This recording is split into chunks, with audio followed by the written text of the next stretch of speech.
भोला नाम का एक ड्राइवर लक्ष्मीपुर में रहा करता था। भोला था तो ड्राइवर, लेकिन पैसे कमाने का कोई भी मौका वो छोड़ता नहीं था, क्योंकि वो लालची था। ऐसे ही एक दिन काम हो जाने के बाद भी भोला शहर की एक शादी में रुका हुआ था। यहाँ रहूंगा तो कोई ना कोई तो कहेगा कहीं ना कहीं जाने को। जब वो मुझसे आकर ये कहेंगे तो मैं उन्हें पैसे ज्यादा बता दूंगा। इसी बहाने थोड़े और पैसे कमा लूंगा। इसी चक्कर से भोला शादी में देर रात तक रुका रहा, जिससे उसे घर जाने में देरी हो गई। चलो, अब तो लगता नहीं है कि कोई काम बचा है। अब घर चलता हूँ यहाँ से। भोला अपनी गाड़ी निकालता है और घर की तरफ चल देता है। वो अपनी गाड़ी से घर की तरफ जा ही रहा होता है कि तभी लगता है आज माँ बहुत सुनाएगी। इतनी देरी जो कर दी घर आने में, पर ये तो समझेगी नहीं कितने पैसे कमा के लाया हूँ। खैर, खाना भी बहुत स्वादिष्ट था। महीने में 2-3 शादियाँ ऐसी ही मिल जाए तो कितना अच्छा जीवन चले। भोला जंगल के बीच में होता है, तभी उसे टॉयलेट लग जाती है। एक तो जब भी लेट हो जाता हूँ ये टॉयलेट जरूर आ जाती है। अब इसके चक्कर में इस घने जंगल में रुकना पड़ेगा। भोला जंगल में उतरकर अंदर की तरफ टॉयलेट करने जाता है। तभी उसकी नजर वहाँ पड़े एसी पर पड़ती है। भोला उसके नजदीक जाता है। ये क्या चीज रखी हुई है, वो भी जंगल के बीचों बीच। भोला खुद से बात करते हुए उस चीज के पास पहुँचता है तो देखता है कि वो तो एक एसी है। अरे, ये जंगल के बीचों बीच एसी कौन छोड़ के चला गया? शायद मेरे लिए ही छोड़ा होगा इसको। अपने साथ ही ले चलता हूँ। ठीक हुआ तो भी अच्छा, खराब हुआ तो बेचकर पैसे कमा लूंगा। भोला उस एसी को अपनी कार की छत पर उठाकर रख लेता है और चारों तरफ से उसको बांध देता है। ये हुई ना बात। अब माँ गुस्सा नहीं करेगी। उसके लिए ऐसी मस्त चीज जो लेकर जा रहा हूँ, गर्मी में उसको भी राहत मिलेगी। भोला अपनी गाड़ी को चलाते चलाते आराम से गाना सुनते हुए घर जा रहा होता है कि तभी उसकी गाड़ी का वजन थोड़ा भारी हो जाता है, लेकिन भोला इस बात पर ध्यान नहीं देता। मुसाफिर हूँ यारो, न घर है न ठिकाना, मुझे चलते जाना है। बस चलते जाना, बस चलते जाना, बस चलते जाना, बस चलते जाना। ताना नाना, गाँव में यही गाना।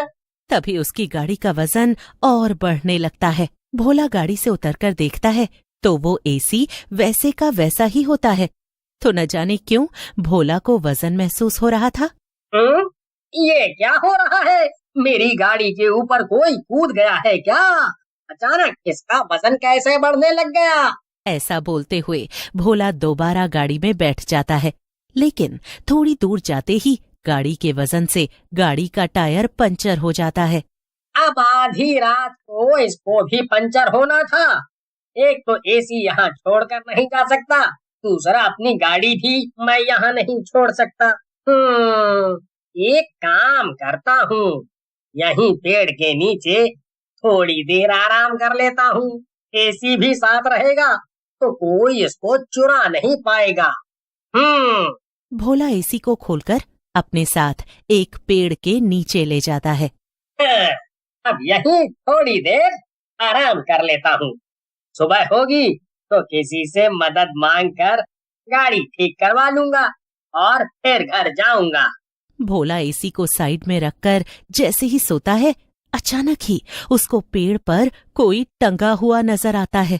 भोला जैसे ही नजर उठाता है, उसको पेड़ पर एक लाश टंगी हुई नजर आती है।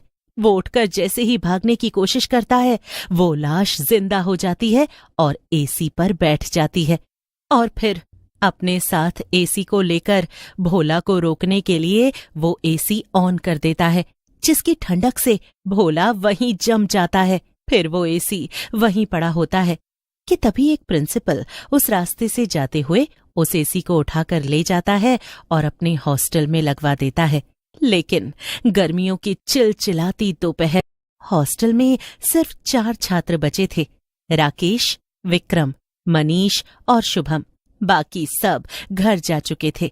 इन चारों ने तीसरी मंजिल के पुराने बंद पड़े कमरों में से एक को साफ किया था, क्योंकि उसमें एक पुराना एयर कंडीशनर लगा था जो कभी कभी अपने आप चलने लगता था। कमरे में हल्की ठंडक थी, सब सो चुके थे सिवाय मनीष के। अचानक एसी अपने आप चल पड़ा, बिना बिजली के। बिजली पूरे हॉस्टल में गई हुई थी। मनीष ने आंखें खोलकर देखा, एसी की लाइटें जल रही थीं और उससे एक ठंडी धुंध निकल रही थी। धीरे धीरे एसी की ठंडी हवा कमरे में धुआं बनकर फैलने लगी और उस धुएं में एक चेहरा उभरा, डरावनी आंखें, धीमी फुसफुसाहट। ये अब मेरा कमरा है। भूत! भूत! क्या हो रहा है?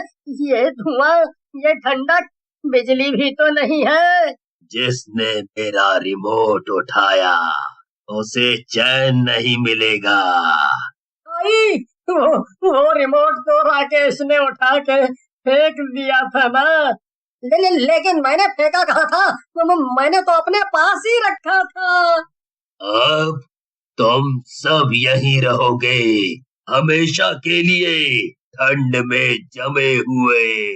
तभी राकेश की जेब से रिमोट अपने आप बाहर निकला और हवा में तैरने लगा, और इसी के साथ उन चारों की मौत हो जाती है। सुबह उनके रूम में एक आदमी सफाई करने जाता है, लेकिन सुबह से उनका दरवाजा नहीं खुला होता और नीचे से धुआं आ रहा होता है। दरवाजा खोलो बच्चों, मुझे सफाई करनी है। दरवाजा तोड़ दिया जाता है तो सब देखते हैं कि वो चारों मरे हुए हैं। ऐसा देखकर सब लोग समझते हैं जरूर इनकी लड़ाई हुई होगी आपस में। तभी गुस्से में सबने एक दूसरे को मार दिया। बच्चे अपनी नादानी में मारे गए हैं। लेकिन अब लोगों को उस हॉस्टल में डर लगने लगता है, इसीलिए वो हॉस्टल बंद हो जाता है। मगर प्रिंसिपल को उस एसी से अलग ही लगाव होता है। वो उस एसी को अपने गांव ले जाते हैं और अपने घर के एक कमरे में लगवा देते हैं। लेकिन वहां भी जब वो एसी लोगों को परेशान करने लगता है तो प्रिंसिपल कहते हैं, एक काम करते हैं, इस कमरे को ही बंद कर देते हैं। अब सब लोग इससे दूर रहना। कोई भी इधर नहीं आएगा। प्रिंसिपल की बात सुनकर वहां के लोग उस एसी से दूर रहने लगते हैं और जैसे तैसे उस कमरे को एसी के साथ बंद कर देते हैं। लेकिन ऐसे ही एक बार गर्मी की छुट्टियों में प्रिंसिपल का पोता विवेक अपने दादा दादी के गांव आता है। अब उस बात को बहुत साल हो चुके होते हैं। इतनी शांति है यहाँ, हम पहले क्यों नहीं आते थे माँ यहाँ? क्योंकि बेटा दादा दादी हमसे मिलने आ जाते थे, इसलिए। लेकिन एक अजीब बात उसको समझ नहीं आ रही थी। उस पुराने घर के एक कमरे में एक पुराना एसी लगा था जो कभी चलता नहीं था, फिर भी सब उससे दूर रहते थे।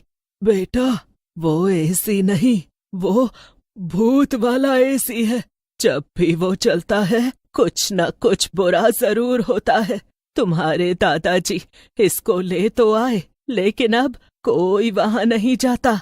विवेक ने हंसते हुए बात टाल दी, लेकिन उसकी जिज्ञासा बढ़ गई थी। उस रात सबके सो जाने के बाद वो चुपके से उस कमरे में गया। उसने स्विच ऑन कर दिया। एसी अचानक चालू हो गया। कमरे की लाइट टिमटिमाने लगी। विवेक डर गया। उसने स्विच बंद करने की कोशिश की, लेकिन एसी की आवाज तेज होती गई। विवेक ने पीछे मुड़कर देखा। तुम कौन हो? यहाँ कैसे आए? मैं इस एसी में ही रहता हूँ। जिसने इसे चलाया अब वो भी ठंड में जमेगा।